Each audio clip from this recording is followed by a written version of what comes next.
ఎంతసేపు సంపద సృష్టిస్తా అన్నారు. ఏం సంపద సృష్టించారు? అప్పులు సృష్టించారు.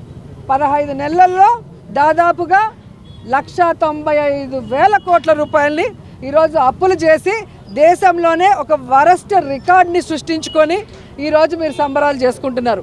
ఆ డబ్బులు ఏం చేశారు? వెల్ఫేర్ స్కీమ్లు ఉన్నాయా? లేదు. డెవలప్మెంట్ చేశారా? లేదు.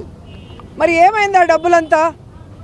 సో ఈరోజు రాష్ట్రంలో కూటమి నాయకులు అందరూ కూడా ఎక్కడ ఇసుక దోచుకుందాం, ఎక్కడ మట్టి దోచుకుందాం, ఎక్కడ గంజాయిని అమ్మిద్దాం, ఎక్కడ ఇంకోటి చేసి డబ్బులు దోచుకుందాం, లేదా మెడికల్ కాలేజీలు అమ్మిచ్చేసి డబ్బులు తీసుకుందాం, లేదా రోడ్లని తాకట్టు పెట్టి డబ్బులు తీసుకుందాం, లేదా టూరిజం ప్రాజెక్టుని తాకట్టు పెట్టి ఈరోజు డబ్బులు తీసుకుందాం. ఇవే గోల తప్ప అనుభవం ఉంది అని చెప్పే చంద్రబాబు నాయుడికి మెడికల్ కాలేజీలు పూర్తి చేయడం చేత కదా అని అడుగుతున్నా.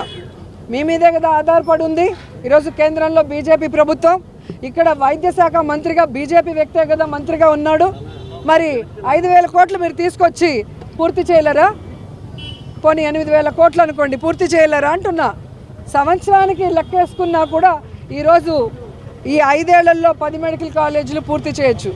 ఎందుకంటే పేద విద్యార్థులకి మెడికల్ సీట్ వచ్చేదే కాకుండా 7 నియోజకవర్గాలకి ఈరోజు నాణ్యమైన వైద్యాన్ని అందించే అవకాశం ఉంటుంది.